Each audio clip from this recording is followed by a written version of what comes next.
Running backs are always fickle, but getting the position right can get you a ticket to the title. We're going to make sense of the most ambiguous backfields across the fantasy landscape. Let's get it.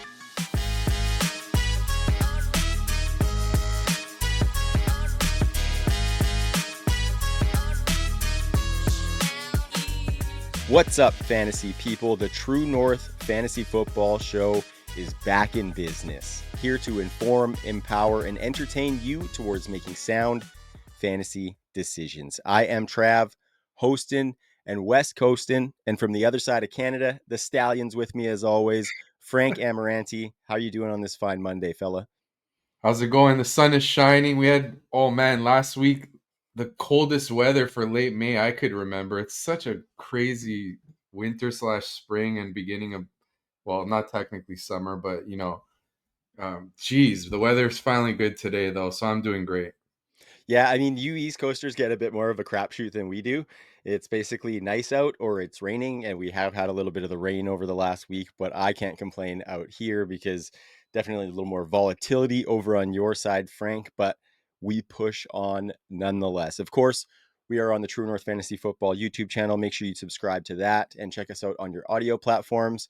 Show us a little bit of love by leaving a comment and letting us know what you think. We'd love to hear it, love to interact with anybody who listens to the show. So keep them coming. And yeah, Frank, off the pre-open, I mentioned that we're going to talk about some ambiguous backfields. And I think this is a really good topic because for me, running back is probably still the sexiest position in fantasy football. I know 3 wide receiver leagues are very prevalent for everyone now, but I think for me, there is something different about the cozy feeling of having your running back group kind of locked in for your fantasy team, or the glory when you find one of those value running backs that pops off and comes through a crowded depth chart. So we're going to do some of that on this episode today, Frank. Talk about some of the main ones. We got a whole bunch. And at the end, we're going to give some of our favorite handcuffs, most valuable handcuffs to attack in fantasy football, guys that could come up with some big upside later in the season potentially and reap the rewards for you. So any big takes on the running back class overall, Frank? Anything that popped into your mind as we kind of started going through this episode and before we get into some of these teams? I think one takeaway I have is because it's such a talented running back class that as fantasy football players, we tend to get really excited about the rookies, and it's pushed up rookie running back ADP a lot because the landing spots are nice too. Amarian Hampton in that Chargers offense with that great running game. Trevion Henderson with Drake May, things like this. But it's for me, maybe just because of the excitement and how talented the running back class is, it's pushed these players a little bit too expensive, giving their veteran counterparts a little bit of value that you can pounce on that we'll talk about today. I think that would be my main takeaway. I think that's a good one. And I noticed that too, because before we hopped on, I was tinkering a little bit as I moved towards finalizing my 2025 ranks. And you mentioned it. There's a lot of those rookie names in there, and there is a lot of veteran value that's falling. So that was a big takeaway for me. And then just overall, I think there is a lot of ambiguity in the league across with the amount of running backs that came into the draft. Some guys switching teams, some veterans who are trying to re-cement their names after falling off a little bit. So lots to weed through, and we're going to do lots of that on this show here. And I think we're going to start, Frank, with probably one of the more fun backfields to talk about it. We've talked about the Jaguars a lot with Travis Hunter going there with the number 2 pick. Obviously, Brian Thomas Jr. had that magical season last year, but the backfield is one that I think is going to be fun to attach to because we've got new coach Liam Cohen coming in from the Bucs. He was, of course, the architect of that masterful rookie season from Bucky Irving. We got Travis Etienne, who was already there, and he's had big seasons before. Tank Bigsby, who has flashed for the Jaguars in previous seasons. And then they brought in a guy by the name of Bashal Tutin in the draft. I believe it was the fourth or fifth round pick. This year's draft is kind of interesting because on that rookie note, like we had so many kind of fourth round picks where normally they would be third round picks. And so it's almost like day 3 is the new day 2 for running backs for this year specifically. So I think these guys that are in the 5th round, we're valuing similar to we would previously have valued third round guys. And I think Bashal Tutin is one of those guys. We see that steam coming up in the Twitter streets, of course, Frank. And looking at the ADP, Tutin is the highest in ADP, which was a little bit surprising to me. He is going on underdog at pick 117. with ETN 3 picks behind at 120, and then Tank Bigsby at 151 in the middle of the 12th as well. So how are you weeding through this team here and who you want to attach to? I have some opinions too, Frank, but I would invite you to offer up yours first. Yeah, so if we just thought about it without thinking of ADP and without price, Bashal Tutin, a rookie, handpicked by the new coaching staff, they were very excited about him. Clearly, without cost, Tutin would be someone who I would say, yeah, I'd bet on him. He's the rookie with the new coaching staff. But it's gotten to a point, like you said, with the steam that usually in years past, a rookie like this who goes in the fourth round would be that pick, wouldn't go first among the running back group. We would be able to get them with value. Like we did it with Bucky Irving last year. Rashad White went higher than Bucky Irving. So there was more palatable of a price, but with so much steam on Tuden, like you said, 117 ADP, you know, I could look elsewhere at like a receiver, a quarterback there, and then just try to take a shot on Tank Bigsby 30 plus picks later. Tank Bigsby was the best runner in this backfield last season, showed a lot of improvement. He's a power runner that maybe he can at least start with red zone carries and potentially keep it all year with Tudor being more of a change in pace. ETN, I know he's a former first rounder and we've seen production from him in the past, but it really feels like he's falling out of favor, ETN, with this new coaching staff. He hasn't really looked explosive for over a year and a half now. I feel like if you're going to target this backfield, you go with Tuden or Bigsby. My Yeah. preference is to wait and go on Bigsby, but it wouldn't surprise me if Tuden ends up being the most valuable. It just gotten to a price where it's like it's baked in. The Tuden becoming the most valuable Jaguars running back is already baked into his price, which makes me look at Tank Bigsby 30 picks later. Yeah. No, that's a good take. And Bigsby, like, such an interesting swing at running back that they took in the draft because Bigsby was going to be one of my favorite buys as a running back coming into this season. And I'm not saying I wouldn't buy him because I'd probably be okay with having any pieces. I think ETN is more of a, if I have him on a dynasty roster, I'm like, okay, let's see if we can use him for a little bit, but then try and get off of him. Cause I think that's probably what's going to happen. I think he's probably going to get some early run. I think it's very interesting to see the workload that he's had over the past couple of years because 267 carries a couple of years ago wasn't really anything that we thought we would be seeing out of a guy like Travis Etienne. We always thought he'd be low volume, high efficiency. And when the volume increased, the efficiency did not, obviously, didn't stay with it at least. So I think he, like you said, like he is falling out of favor. And I think the best bet for him is to go to a new team, find a new situation. Because I do think there might be some juice left in that situation. But I think Liam Cohen has come here. He's got some guys in mind and he's going to clean the slate a little bit. I do agree with you that Bigsby is the best value, but I do see Tootin potentially paying this off. I would not like the ADP getting too much higher than this because of the uncertainty, but I kind of like the explosiveness that Tootin presents. I don't think he's going to be a 20 carry a game guy, but like we said at the top there with what Liam Cohen did with Bucky Irving, I think Bashal Tootin could do something like that. Dangerous game to play that comparison game when you see a coach do something with one player, different players. But I think in some way, shape, or form by the end of season, Bashal Tootin's going to be a big factor. And so I don't mind him at this ADP. I'm still attaching, especially in rookie drafts when he's like mid to late second round pick. But be a little bit wary if that price gets up because it's a little bit uncertain. But the Tank Bigsby middle of the 12th, I think as we see Travis Etienne phase out, we're going to be kicking ourselves for not drafting him while he was still at this type of ADP. Like there's a chance Travis Etienne gets traded before the season even too with some of these other running back needy teams in the league. So keep an eye on it because this ADP will fluctuate. Yeah, quick note. Got to mention that with underdog drafts so heavily skewed to, weeks 15 to 17, Yeah. a lot of these players, especially rookies, get bumped up in price like Tuden because their best work will come at the end of the year. I mean, that's still valuable in a regular redraft league, but it's even more so in a best ball tournament like this Mm-hmm. where you want to just smash at the end. So I understand why Tuden's got into that price. When Mm-hmm. I'm doing rankings, I'm going to rank Tuden top back in this backfield. It's just worth noting to point out Bigsby's value, like in pick 151. He's even fallen in the last week, 14 picks, or sorry, in the last month. he's fallen 14 picks.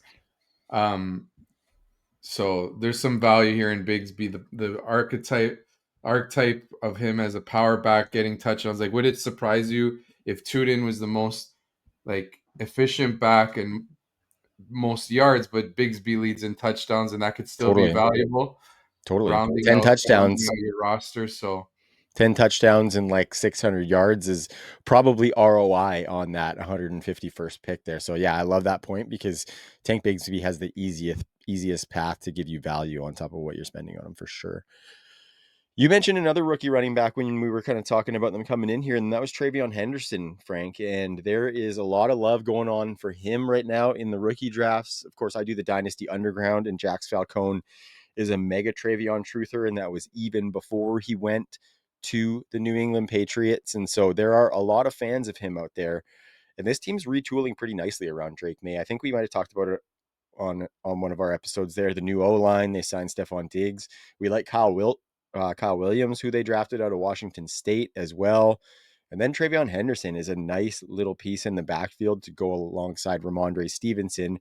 I've been kind of pushing back a little bit, saying that Ramondre Stevenson is still going to be a significant factor. I think he's got a bigger frame. I think he's more suited to take a heavy carry volume than Travion Henderson. And that's not to say that I don't like the backfield, because I think these guys can both fit roles pretty well. And we've seen Josh McDaniels have multiple productive backs. But are you attaching to the Travion hype, or are you kind of tempering that with Ramondre? So there's two sides to this coin. You know, the Patriots desperately need playmakers, and they got one in Henderson. They need an explosive talent. That's what Henderson brings to the table for them. So you could look at it at that angle and say, okay, Henderson could, he's probably their most talented offensive weapon right now. He'll be featured. Josh McDaniels, offensive coordinator. But you look at Henderson's ADP, 64.5, right next to James Conner, right behind Alvin Kamara, ahead of Quinshawn Judkins, who has more of that three down type of frame. It's a bit pricey. But then you even look at Ramondre Stevenson, 128 ADP. That is like, it just screams out value. It's like a better version of what I just said with Tank Bigsby, in that power back who's most likely to lead the backfield in touchdowns, or at least be heavily used in the red zone. You know, Stevenson, unlike Bigsby, has had that full season where he was quite effective in fantasy. We even got a recent quote from Mike Vrabel speaking highly of Stevenson. Coach Speak Index does a great job highlighting any points like that from coaches. So Stevenson looks like a fantastic value, even in best ball, where you're trying to, like I said, it's heavily skewed to the second half. It's still nice to have that running back room where even the bottom of your depth chart is still giving you standalone value to keep you afloat, because you still got to advance out of those, into that final round. And as for redraft, everyone's going to be gravitating towards Henderson just like they are in best ball. So Stevenson could be a nice value. And you think about Vrabel teams in the past with Derrick Henry, that smash mouth type of football. We saw the Patriots draft Will Campbell 4th overall. It's not going to just be this finesse type of team. They want to punch you in the mouth, and that's what Stevenson brings to the table. You look at his last two seasons, Stevenson hasn't been great, but then again, the offense has been a dumpster fire, either with a lack of talent, poor coaching, or Drake May just getting his feet wet as a rookie. Now this team, I'm really bullish on the Patriots. They could be a surprise team in my eyes. I love what they've done in the coaching staff with Vrabel. I love how they've addressed the trenches. I'm a fan of how they brought in Stephon Diggs, a dependable target.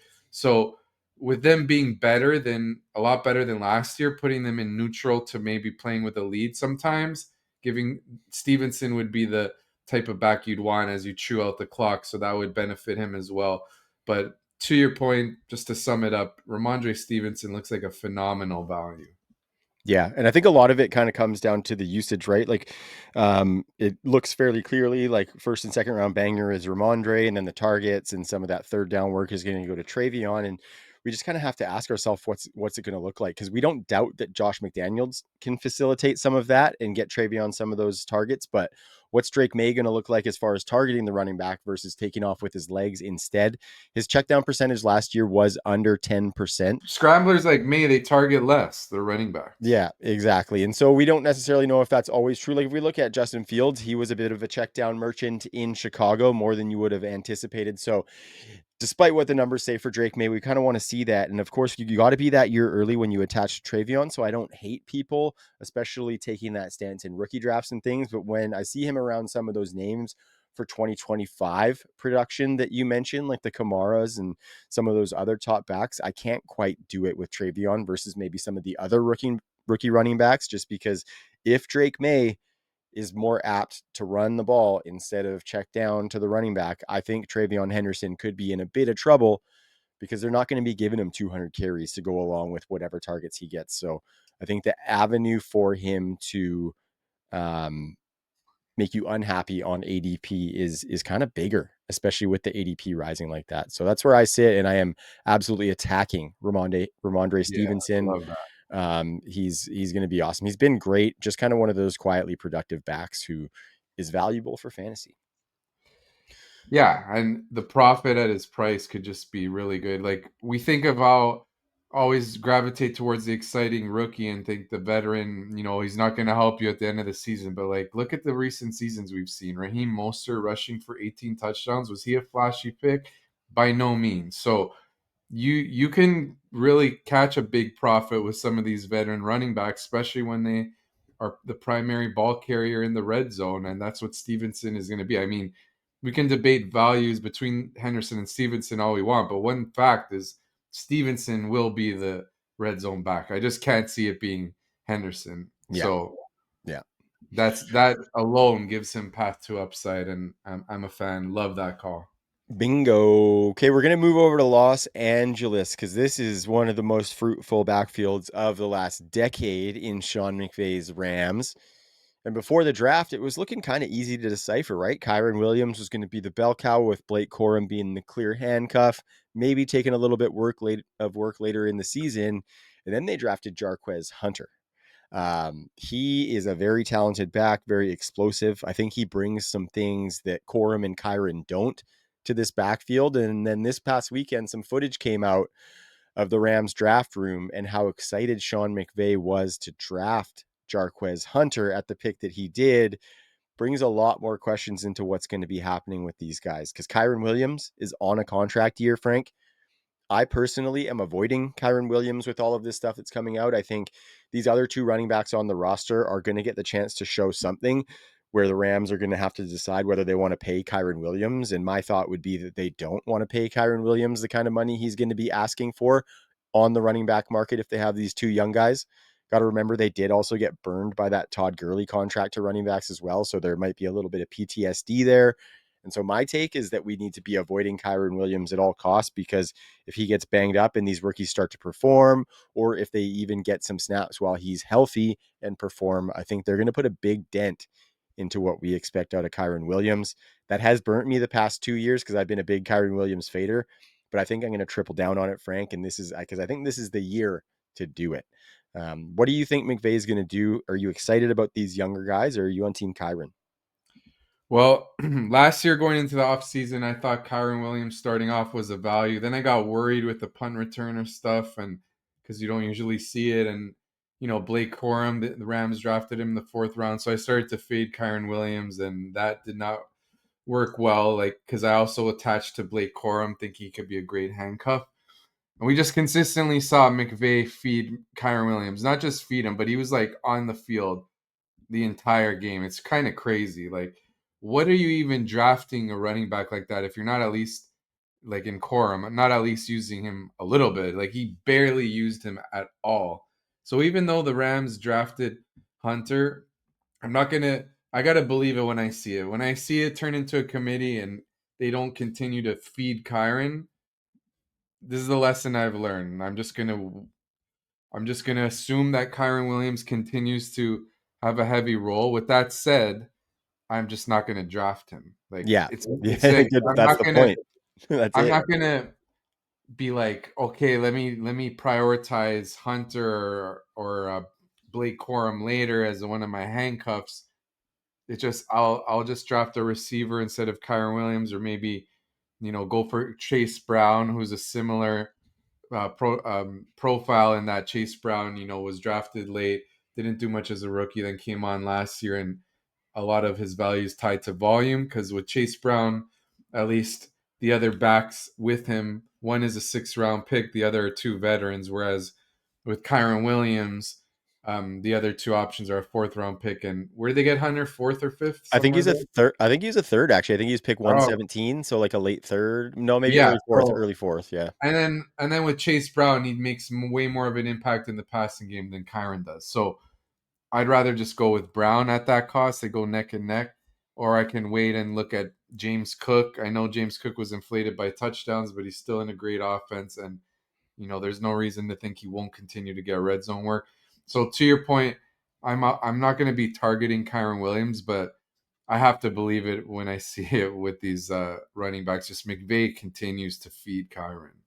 totally. Yeah, and I think the shot that you're taking is that maybe something goes down to where one of these guys is getting fed to that magnitude by the end of the season, right? I think if Kyron's healthy, it's going to be a philosophy change basically if we see these guys getting a little bit of work with Kyron in there. I mean, they might need an injury potentially, but I think for me, I'm probably doing the exact same thing as you are. Kyron's ADP on Underdog right now is 33 overall, 4 picks ahead of Brees Hall, which I think is absolutely bananas. Like I'd be taking Brees Hall ahead of him 7 days, 8 days a week, Frank.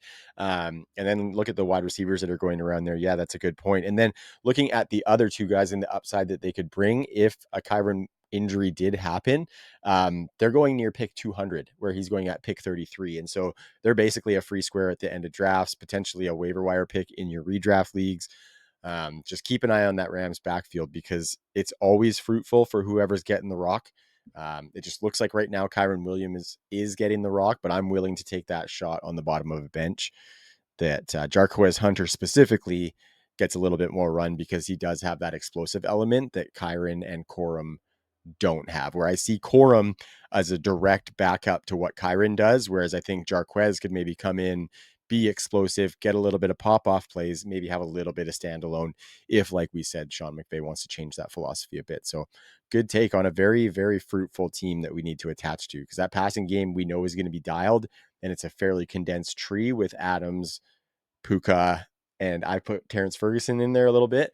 But the running back room is going to produce some points as well. And some new faces in there, bring some questions around Kyron for sure. So we're going to move to New York here, Frank, and we're going to talk about the Cam Scadabo Tyrone Tracy tandem in New York because it's definitely not the sexiest tandem in the NFL as of right now, with both guys being kind of later round draft picks.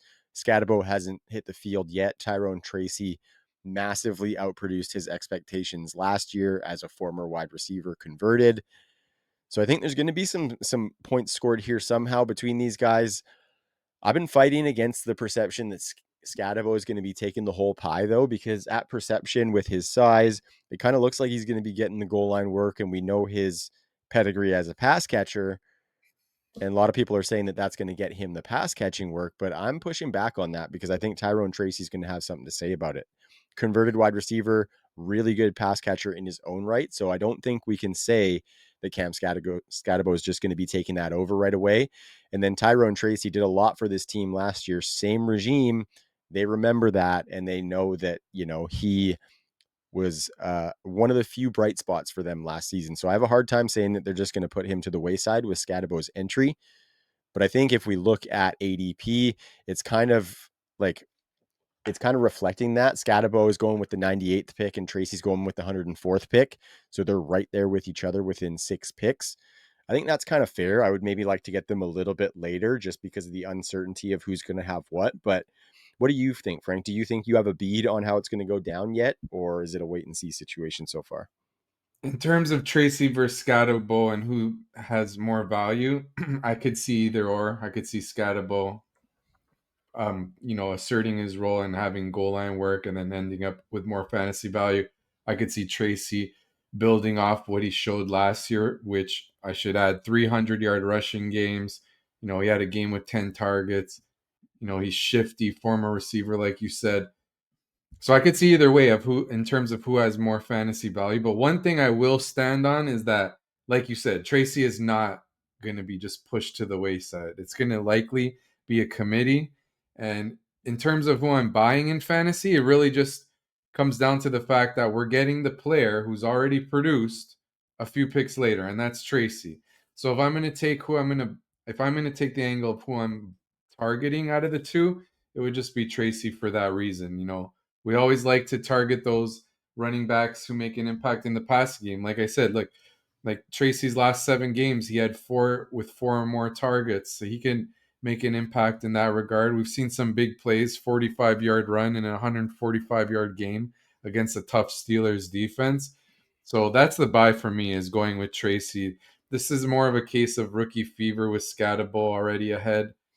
I feel, again, in previous seasons, this is another case where the rookie likely would have went a round or two later, but now the market's adjusted, maybe over adjusted to putting too much into the rookies early on. Yeah. Yeah, I think that's a good take there because I have some concerns about Scatabo at the NFL level. Like a big calling card for him in college was to break a bunch of tackles, and that's how he was getting all of these big plays, was putting guys in the dirt. I'm not so confident he's going to be able to do that at the NFL level. And even if he is able to break a couple, I don't know if he's running away from linebackers at this level either, because I don't think he has that long speed. And it's not just because he's white. We on the underground, we call them lunch pail princes, the white skill position players. And with Scatabo, we said the reason he doesn't fumble is because when he's running the ball, he locks the ball away in his lunch pail.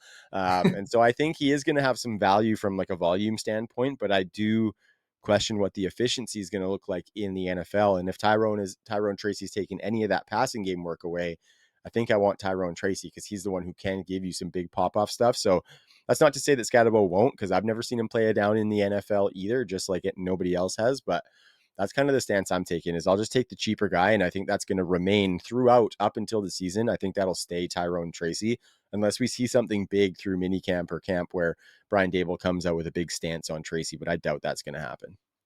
Yeah, and also worth noting for the listeners, like look at this time last year. A lot of people, including me at the end when it got to September, thought Blake Corum would take over for Kyron Williams.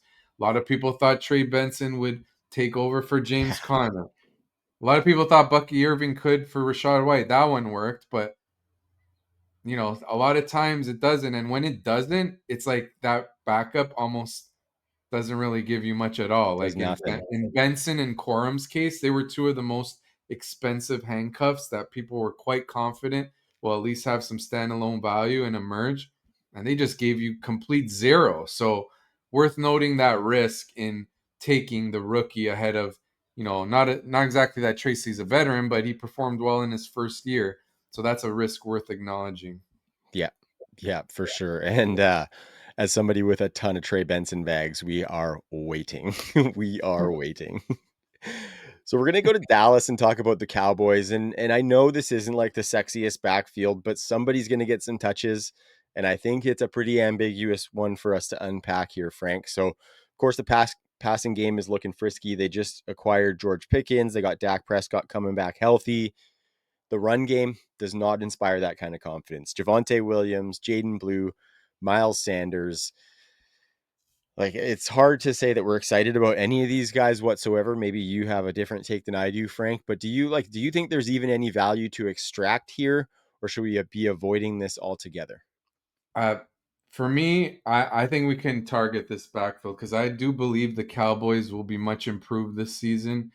They used their first round pick on an offensive lineman, a guard, and Booker. That makes 3 years in a row investing a first rounder in their offensive line. Like you said, bringing in George Pickens, perfect fit as a deep threat to go along with CeeDee Lamb. Like this offense could be quite good. I mean, Dak Prescott last year with the offense struggled and he got injured, but the previous season, Prescott had a top 5 finish in fantasy points per game among quarterbacks. I think this will be a very pass heavy offense like it was 2 years ago when Dak had that good year, especially that they brought in George Pickens. Like, just look at the moves they made. They invested in bringing in a receiver and they barely invested anything in running back. And you look at the backfield in a pass heavy offense, what does that offense need? It needs a running back the best pass protector. And who is that? It's you got to think it's Javonte Williams. Javante, yeah. Even though Javonte struggled last year and the year prior to that, he was still a good pass protector. Um, I saw a quote recently from Javonte saying that he feels completely like Mm-hmm. himself again, which I get it. We could take it with a grain of salt. These players often say this, but I don't remember him saying this explicit quote like this last year that he feels back to 100% Javonte. So that's a positive as well. And hey, last year that game on Thursday night against the Saints, he was looking good. He had that spike week Javonte did. So not saying that Javonte is going to be this stud, but you're getting him RB 39 in underdog. He's going to be in a good offense. Like even Rico Dowdle heading into last year, it's not like he was considered the most talented back, but he earned the most touches in this Cowboys backfield, and he was quite valuable, especially down the stretch. So I'm going to be targeting Javonte. I get the appeal with Jaden Blue, but as a sixth round rookie, he might take some time, might be a change of pace for them. It might be a situation where, when Tony Pollard had the lead role, even though he struggled coming off the injury, and Rico Dowdle was the change of pace. That's how I could see this backfield where Blue is like that Dowdle to Pollard, which Javonte would be. And even though Pollard really disappointed that year, he still finished as in the top 24, which would still be a win on where you get Javonte RB Yeah. 39. So I'm into it. I'm coming around on Javonte here. He burned me last year, but there should be touches. As for Miles Sanders, I think that's just a depth piece, and you could just focus on Williams and Blue. But to sum it up, I think the Cowboys will be back this year. Nice. Yeah, it kind of pains me to hear you say that, considering being an Eagles fan, but I totally agree. Like, we can't dismiss what this offense had been doing previous to that Dak injury. And like you said, Rico Dowdle in a bit of a dumpster fire last year was still very productive. I think Javante is the guy that you got to go with as well because you look at the backfield, and there's some backfields where you're attacking the efficiency, right? You know that that backfield is going to have a bunch of big plays, bunch of touchdowns, it's going to be super fruitful and fun for fantasy. I don't think this is necessarily going to be it, right? This is going to be a backfield where we want the guy who's going to compile volume. And sure, Jaden Blue might pop off for some big plays in some specific packages that Schottenheimer has for him, but I think it's going to be fairly low upside, but we have to attach to Javonte. And I mean, if he's at the top of the 13th round going right now, like you said, as the running back 39, that's almost a free square as a starting running back on an NFL team. And to me, that is a weekly flex as long as he is seeing that role. So, yeah, to your point, I'm just going to attach to the guy in backfields where I don't see efficiency. I'm going to attach to the guy who I think can carry volume. And in this situation, that is absolutely Javonte Williams. So that's a good take there. A lot of people are hyped up on Jaden Blue. I think that has gone way too far.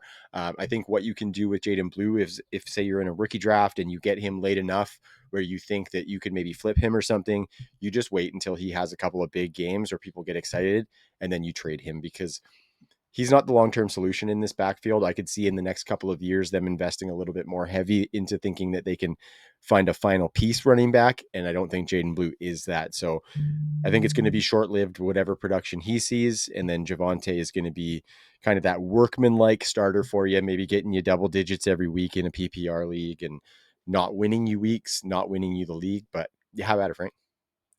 Yeah, I just wanted to before we jump to the next team, perfect comp with Javonte with the Cowboys. Kareem Hunt last year. Yeah, Did totally. Kareem Hunt look good? Like he was a No. plotter. He averaged 3.6 yards per carry, but he was dependable in short yardage. He was on a Chiefs offense that was consistently in the red zone, and Hunt scored 7 touchdowns. So can Javonte do that? Absolutely, he can. I believe, and you know, attaching to him is the way to go with this Cowboys backfield. Don't underestimate the impact that Javonte could have for your fantasy football team, given the potential role in an improved offense that heavily invested in their O line. Yeah, and if he is healthy, he was a prospect that I know I was in love with. So even like 80% of that prospect is going to be something. So we're going to stay in the NFC East because I want to talk about my beloved Brian Robinson on the Washington Commanders. I love B Rob. Frank. 2 seasons ago, I was coming in saying that he was a dark horse top 12 running back. Didn't work out for me, but I think that if dominoes fell his way, I think he has a skill set that could potentially do that. I think he's underrated as a pass catcher and obviously doesn't get much work in that realm, but I really want him to be the best value running back in fantasy, Frank, but I have a bunch of points of skepticism right now. I think Austin Eckler could be one of those as well. Like B Rob's going in the early eighth at running back 29. Eckler's going in the back of the 15th at running back 49. So I ask you, as the Commanders fan here, Frank, are we sleeping on both of these guys in their respective roles, or is it a little bit fool's gold with Jaden Daniels there? Well, I came in like if you asked me this 3 weeks ago, I'd still be confident. Like I came into the draft thinking the Commanders would add to the backfield. They didn't. Immediately following the draft, I thought, hey, they could sign J.K. Dobbins or Brian or Nick Chubb. They'd be a good fit in this offense. But as the weeks keep going, the likelihood of that happening decreases. And you look at this depth chart, Brian Robinson would likely just maintain his role that we saw last year with Eckler as a change of pace. Eckler looked good last season, but Robinson was the main value pick there. He had more of the fantasy value. He'll get more of the touchdowns. The one concern was like I know that a lot of fans and even some of the bloggers that are really in tune with the team start to say like, oh, Brian Robinson's been fumbling. He had that 2 fumble game against the Eagles, and the efficiency started to dip in the second half. So they were calling for let's see some more Chris Rodriguez. But I mean, as it stands now, you got to think Robinson is a solid value in an offense that should produce rushing efficiency because of how dominant Jaden Daniels is. I'm cool with taking a shot on Eckler as well. Like I said, he looked solid, but with them both healthy, Robinson is the one you would want. But hey, like look at the games Eckler gave you when Robinson missed, or I know he missed one. There was one game Eckler had 80 total yards and a touchdown. Another one with 2 touchdowns, 40 plus yards. So I'm cool with either of them. Robinson is the better, more likely path to fantasy value. And like I said, I'm not as confident in the Commanders adding to this backfield as I was before. Worth noting that they sometimes sprinkle in McNichols. We've seen sometimes, not that that's any fantasy relevance, but just to he'll steal a touchdown here and there that could have went to Robinson. So it's a point worth noting.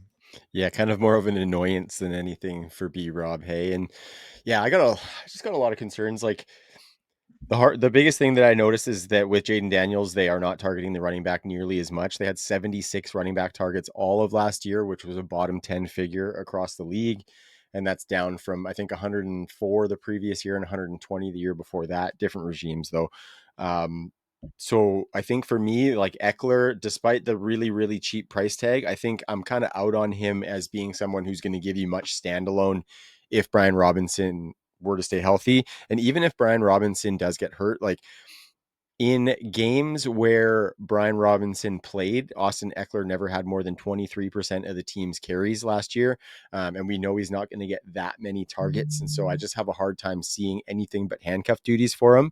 And then looking at B Rob, my concern stems from not the fact that he's not going to get rushing or receiving work. It's the fact that only 5 times last year did Brian Robinson have 50% or more of the Commanders' carries, which to me means most of those are going towards Jaden Daniels. And so I don't know. I'm a little bit worried that Brian Robinson is not going to be able to get the volume to facilitate the touchdowns that he kind of needs and the volume to pay off of this eighth round pick. If he starts to slide back a little bit further, then I could definitely buy in.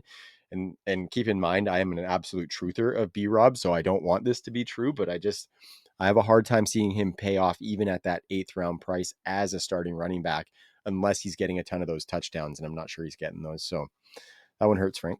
One thing to know about Robinson is if we just look at his points per game for the season, one thing I should tell the listeners be careful of when you're doing that is it includes week 18, and often Yeah. we see teams rest their players in that game, and that's what happened with Robinson. So if you keep week 18, Robinson was RB 28 in points per game.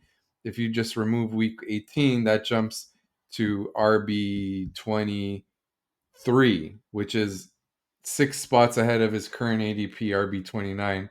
So he could give you a small win. I don't think he's going to blow the doors off. It's just not a huge upside pick, but let's say you went really heavy receiver. You're doing like a zero Hmm. RB type of build, not necessarily zero RB, but like you're thin at running back and you just want production and projected volume. It would make sense to grab Robinson there.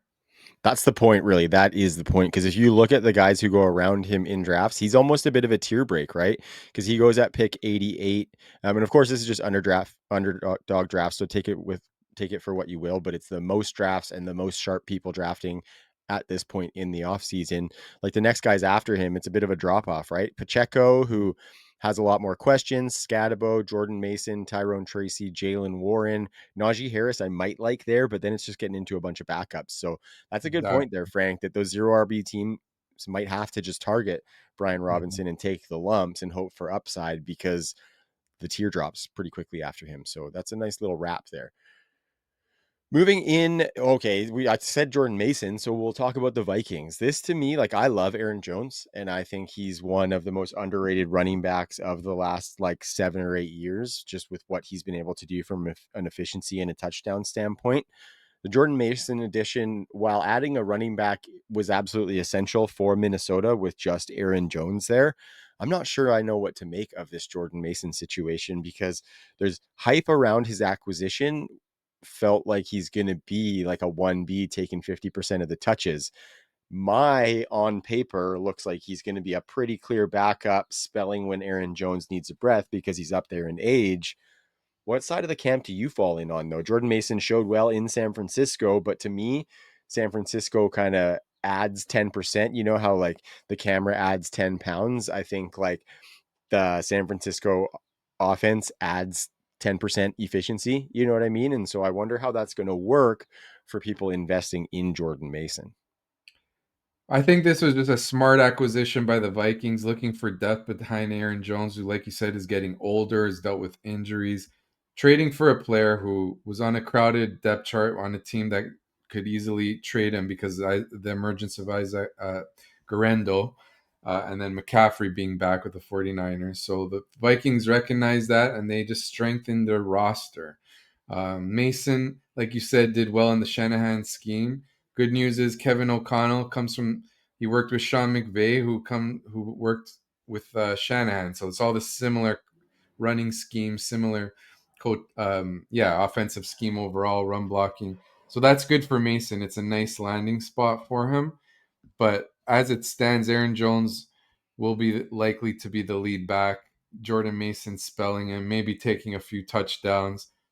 Vikings want to make sure they have an effective running game at all times, especially with JJ McCarthy taking over Mm. now. So they don't want to be stuck in a situation where, Aaron Jones is injured and who's even like who there's Chandler, but Ty Chandler, yeah. Chandler who showed well, but like you can't really just rely on him. At least now they have Mason and then they could sprinkle in Chandler if Jones missed time. So Jones probably should be going a little bit higher or maybe bumping Jordan Mason a little bit down because Aaron Jones goes RB 28 and Mason's RB 32. That's a lot of Mm. confidence in a full blown committee. I don't think it should be that confident. For example, like Najee Harris should probably be going ahead of Jordan Mason. I still think Harris will at least start out the year with a lead back. I guess again, this is with underdog. Everything's so skewed to week 15 to 17, so people are thinking maybe Jones is out, and then I have an RB 1 week when it really matters with Mason. But we got to be mindful of redraft here as well, and I think Najee could have more value than Mason. You look at Aaron Jones last year; he was RB 19 in points per game up to week 17. If I include week 18, just pulling that up, Aaron Jones was RB 20. So that's still profit on his current Yeah. RB 28 price. So there's too much of Jordan Mason risk baked in to Aaron Jones, I would say. Like he still showed juice, Aaron Jones did. It's not like we saw much decline. It's still a good offense with an elite play caller. I think Aaron Jones looks like a value, and people are getting just a little overly excited with Mason.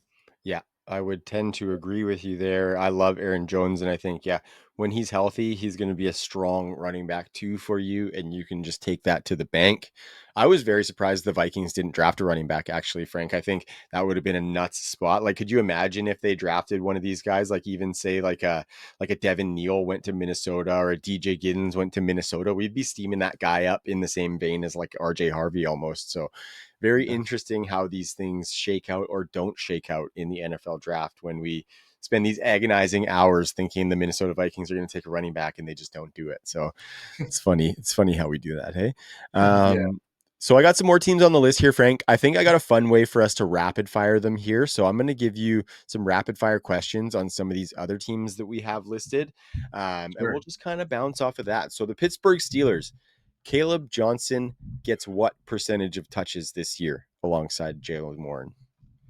I would say Caleb Johnson just slots right into the Najee Harris role, pretty much the same as last year. Johnson gets most of the red zone work, so I'd say 55% Johnson, 55. 45 Nice. Warren. Nice. I think it probably, I'm kind of leaning, and maybe this is just a little bit of love for Caleb too, but I lean a little bit more in like the 65% Caleb with Warren maybe phasing out more, but we shall absolutely see because Jalen Warren's a good player. He's a good player. He just kind of keeps getting that bigger bodied dog in front of him where he can't kind of come through and be the number one guy.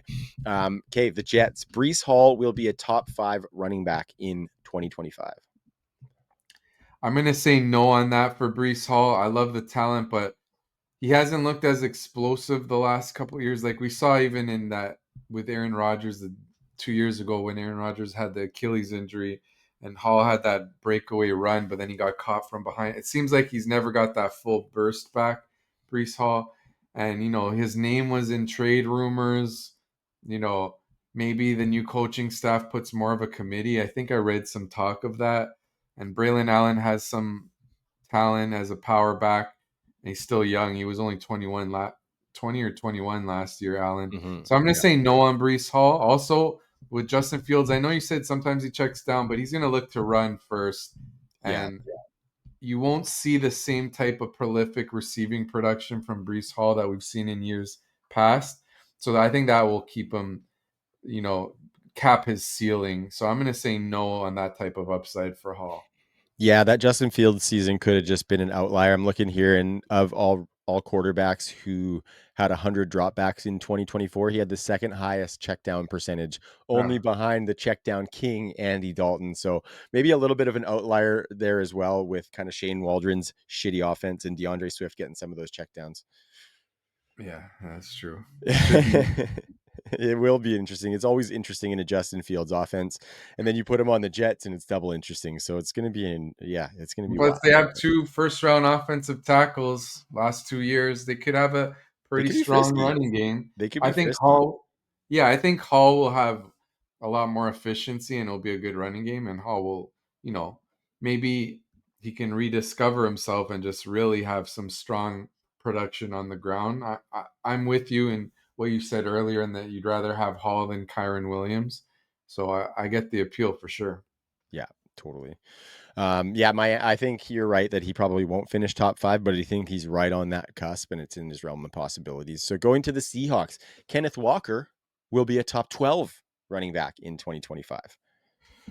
I'm gonna say yes on this one. I like Like that it. call. Like last year, Kenneth Walker was RB 14 in fantasy points per game, and now the Seahawks bring in Clint Kubiak, who, I mean, his dad was Gary Kubiak, who worked with Shanahan. He's got that Shanahan style of running scheme, and we know of how running back friendly that could be.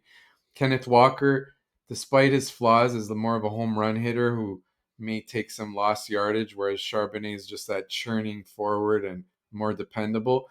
Walker is more explosive. I think he could benefit more from the improvement in the running scheme. And the Seahawks used their first rounder on a offensive guard. They traded DK Metcalf and replaced him with Cooper Cup. I think they're making their intentions clear. The Seahawks are that they want to run the football and become more of that smash mouth team, that they got a great defense and running game, and Darnold just feeds JSN type of offense. And I could see Kenneth Walker really having a nice season if he could just stay healthy. He always seems to have a nagging injury. One thing about Kenneth Walker last year, he had some receiving games that were nice. Well, he only had 299 yards, but that was in 11 games. Like he increased his yards per game from 17.3 to 27.2. We saw them throw to him a little more. He had 2 games with 7 plus, no, 3 games with 7 plus catches. So he's not just a zero in the passing game. I like that call. I think they'll lean on Walker and it'll be Charbonnet mixing in a little bit, but more of that handcuff Charbonnet's been in the last couple seasons. Yeah. Yeah, there's been some trade rumors around Charbonnet as well, with teams kind of poking around on him potentially to come in and get some more snaps for them. And yeah, to all your points, I'm in on a Kubiak running game basically. And I think Kenneth Walker, yeah, he has that in his realm of possibilities if all things can kind of shake right on the health front for him. Okay, so going to the Saints, Frank. There is a backup running back we want, and his name is blank. I'm gonna go with you on what you said a couple shows earlier, and that's your boy there, Devin Neal. Yeah. You know, rookie drafted by the new coaching staff, so clearly they like him. Like Kendry Miller was drafted by the previous coaching staff. Devin Neal could be that power back complement to go along with Alvin Kamara, who's getting up there in age and could use some more breathers. So I'm gonna go with Neal as the backup to Kamara that is preferred. Yeah, I like it. That's the same for me too. He's only 21 years old, showed a bunch of juice. I think he can do it in the passing game despite not having a ton of catches on his college resume. Big fan of Devin Neal in New Orleans there. Tennessee, talking about Tony Pollard. Tony Pollard is a running back what on your roster for 2025? On the RB2 flex fringe, I would say I like what Pollard showed last year, but you know, you look at whenever Tajay Spears gets a little bit more work, he makes it happen, and it's like I want to take a shot on him, maybe getting a chance if Pollard were to miss time. I mean, look at his last game: 20 carries, 95 yards. He had a game, 6 catches, 87 yards. If he could just have a little stretch where he gets the role due to maybe an injury, it would be nice to see. But I think Spears can hold Pollard back just a little bit, and I'm gonna say more of the same for Pollard. Last year, Pollard finished RB 23 and half PPR points per game, probably around that range again. Yeah, totally. I think he's kind of right in that Brian Robinson phylum, which we talked about earlier, and he goes like 9 picks ahead of Brian Robinson at pick 79. So yeah, I think it's going to be more of a compiling running back room as opposed to one that gives you a ton of efficiency. Despite the fact that Tony Pollard and Tajay Spears as profiles to me seem like efficiency running backs, right? Like they seem like guys who can give you efficiency, but they haven't been able to do so. And I think Tajay is just lack of volume and opportunity. But Tony Pollard, we've seen him be very efficient on lots of opportunity as well. So I'm kind of avoiding a little bit. But yeah, that cheap shot on Tajay has been nice for a couple seasons at this point. I Um, want to say one quick thing yeah, that I hit just it. thought is interesting. You think about 2023, Pollard. We thought he had a really meh year. Yeah. And then you think about last year, oh, he was solid. If you look at the numbers, they're like identical. It's not that much different, 20, right? It's because he had the star on his 2023, helmet. yeah, 2023 averaged 4 yards per carry, 6 touchdowns, 1,005 yards. Last year, 1,079 yards, 5 touchdowns. Like this is who he is now, a Yeah. low end RB2. I don't think there's a ton of upside. Even you could argue, yes, Pollard, yes, but Pollard did it in a way worse offense. I get it, but it's not. I don't think there's a huge upside here. Whereas at least with Spears goes a lot later, RB 42. I'd rather just take a shot that you can luck into some starts from him as a bench running back than Mhm. relying on Pollard. Yeah, bingo, bingo. Because with Pollard, you're gonna have him on your team, and you're gonna be like, yeah, I got a guy who I can put in my running back two spot, and he's just gonna burn you on that. He's gonna burn the perception that he is a running back two. So Cleveland. So I love Quinshon Judkins. I think we all know that. I've been shouting it from the rooftops. Quinshon Judkins can be a top 12 running back in his rookie season. I'm with you that I like Judkins with the path to volume. He's going RB 24. I could see him finishing, you know, 18 to 22, something like that, giving you some profit. I don't see top 12. I don't think the Browns offense will be good enough. They got to start either Shadur Sanders, Joe Flacco, Kenny Pickett, just bad quarterback play or questionable quarterback play. I think the Browns will still be one of the worst teams in the NFL. And then you're going to have those games where they just get blown the doors off and, they're just can't move the ball at all. And Judkins hurts you with a low floor in those kind of games. So I'm going to sell on that call of Judkins top 12 upside. Yeah, I was being a little bit of a tease. I'm selling on it too. I am not putting Quinshon Judkins, but I'm not far off. I think at first run, I have him right around running back 16 for the season. So I am very bullish. I do think he's going to get some pass catching work. And I think there's an element to where them being a bad team overall could maybe help him. And that's more in the passing game, obviously, because the rushing volume will dwindle when they're playing from behind in games. But a little bit different stances on Quinshon, but I think like to your point, the range of outcomes is very wide with that one, and so beware a little bit in riding with me on that, right around top 15 standing that I have. So last one, Frank, the Dolphins, and I don't even have like a fun question like this guy is because like I think Devon Achan. Okay, so how about this? Devon Achan is a top 5 running back in 2025. I can absolutely see this. Whenever Tua's been healthy, Achan's averaged over 20 points per game last year. Achan showed that explosive ability in year one. Last year, the efficiency really dipped. I think that was just because the Dolphins' offense seemed broken. Mm-hmm. So they were just spamming targets to Achan and Jonnu Smith. It was like a mess. Offensive line and just check down city with Tua. I think the risk is this Dolphins team is just trending downward, and McDaniel could get fired. And then Tua obviously is always, unfortunately, dealing with injuries. So if Tua misses time, that really hurts Achan. So I don't think Achan will finish top 5, but I think there's a path for it for sure. He's a very talented player. The questions about volume for Achan have been addressed. I think he's a good pick in the second round for sure. He goes around pick 18. I like that a lot. We just have to consider the risk of either Tua missing time or just this Dolphins team collapsing this year, where it's like their offensive line isn't great. The allure, the shine around Mike McDaniel is kind of worn off. Mm-hmm. So that's the risk with HM, but I do love the player. Yeah, I like the player too. Super fun and the running type of running back that I always try to attach to. I'm probably selling this take though, just because I do think those other guys are going to get more involved. We thought, and I think the reason for optimism is that he doesn't have like a Raheem Mostert behind him right now, who has shown us that he can put up an 18 touchdown season in this offense. But I think Jalen Wright is a very explosive back behind him, and I think he's going to have something to say about that workload this year. I would even be taking Ollie Gordon in like a late shot, just because I think we want to attach ourselves to a Mike McDaniel rushing offense, and so I'm probably a little bit less bullish on Achan, thinking that with some of those guys coming into some of the volume that he had last year, albeit lower volume, and he's not a guy who needs heavy volume, but I think his room for error on losing volume is very shy or very small.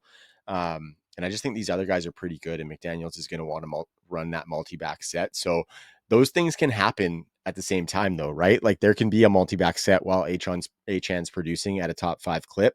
I think the other thing that you have to factor in is the potential breakdown with his size, right? We've seen him be banged up before. Last year he was able to stay healthy. So we got to kind of watch that as well. But if I'm investing in a guy that I think is going to be a top 5 stalwart running back for my roster, like if I'm thinking from a dynasty perspective, it's probably not going to be Devon Achan, just because I wonder about the longevity that he might have. So maybe selling on that a little bit. One quick thing about Jalen Wright. We were talking earlier about these steamed up rookies like Bashal Tutin and Jaden Blue, and saying the risk with like how Corum and Trey Benson really disappointed last year. Jalen Wright's another one. He got a lot of hype last year, and it even broke right for him to some degree. Like Raheem Mostert dealt with injuries and basically was cast aside, and then Achan was banged up a little bit, and Jalen Wright still didn't do anything. So it just shows the risk with these rookie running backs. You don't want to go overboard with them, because if they miss, they usually miss by giving you a total zero, really giving you minimal contribution. Yep. So that's another case study worth noting there with Wright.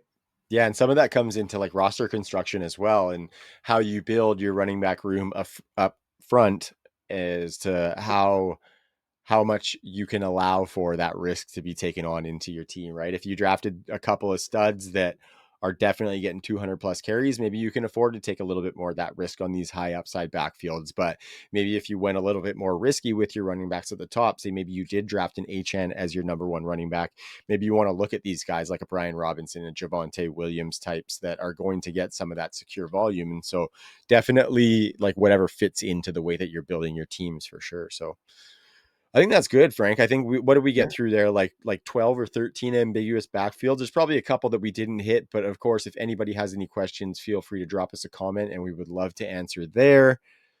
But we're going to talk about some of the highest value handcuffs, Frank. And we mentioned some of these names throughout the show already. It was hard not to delve into them, knowing that we were going to talk about them later. But now is that time, Frank. So why don't you give me your three most valuable handcuffs? I will rebut off of that, and then I'll give you mine. All right, so we talked about him earlier, and it's Tank Bigsby. And what I like about him is he's ranked third in price within his backfield. And as I mentioned, Bigsby was the most productive runner for the Jaguars last year. Could be ETN falling out of favor. There's a path for Bigsby and Tuden to have value if ETN gets cast aside. Or if Tuden takes time to get going, it's an ETN and Bigsby committee. There could be standalone value there. So this is a case where a player priced like a handcuff, 151.3 ADP for Bigsby, actually has a path to volume without an injury. So that's what gives Bigsby some appeal with his handcuff price, but easier path to volume rather than just requiring a flat out injury. Yeah, I'll we go talked. second.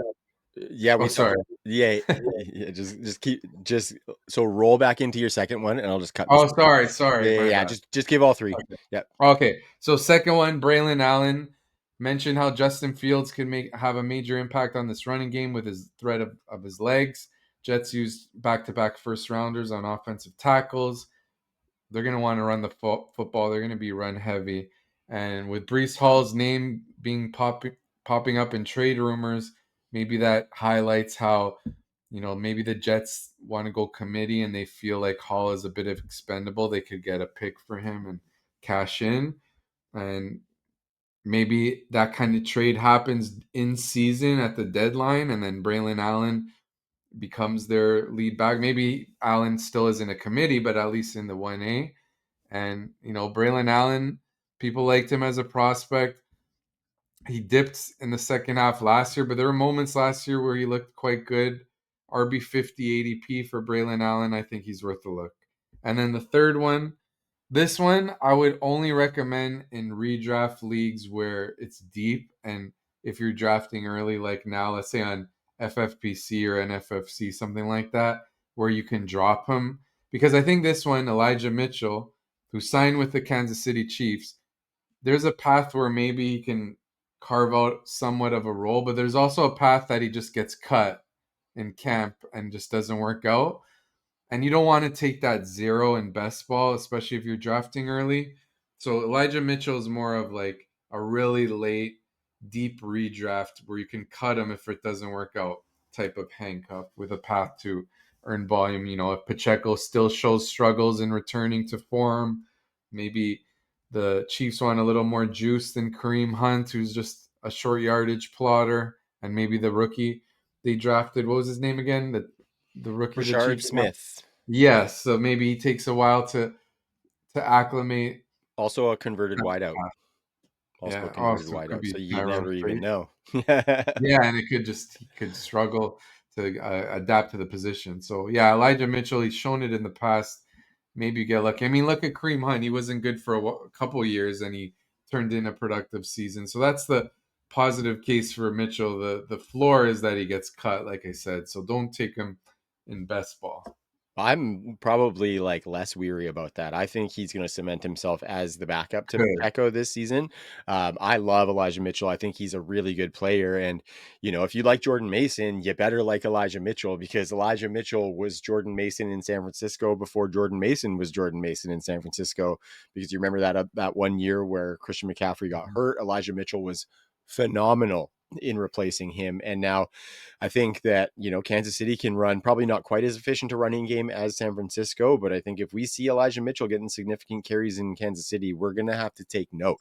And if we look at the Jordan Mason corollary, Jordan Mason has Aaron Jones in front of him, who is, in my opinion, a much better running back than Isaiah Pacheco. So I think if you want to draft that guy, I'd probably take the arbitrage Mason in drafting Elijah Mitchell, Frank, on that shot that he's going to get that because we see multiple backs get work in Kansas City all the time. And it just takes that guy to do well with the work that he gets. That's how Isaiah Pacheco got this job is he took advantages of his opportunity. And I think Elijah Mitchell further out from those injury seasons that he had has a really good shot at that. So I think that's a really good take. Braylon Allen is a guy that I hated coming in, Frank, hated him.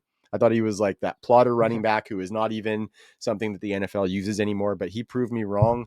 Luckily, I did get a couple shares because he got really cheap in some rookie drafts and whatnot. But yeah, I think he's got to be one of the most explosive. And the guy's not even like fully an adult yet. So once he grows into that big frame Yeah. that he's got, like I think he's going to have a role in the NFL, whether it's with the Jets or long term with another team. So good call out there.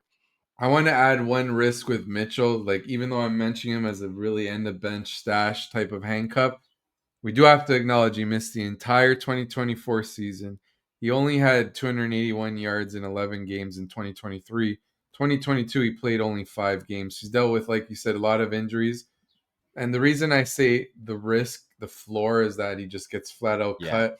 Is what if it just reminds me a little bit of when Rashad Penny signed with the Eagles and good we one. were excited. This was a player who showed juice in the past. Maybe he can earn his way. And then he just never did anything, basically was cut. He was just parked on the bench the whole year.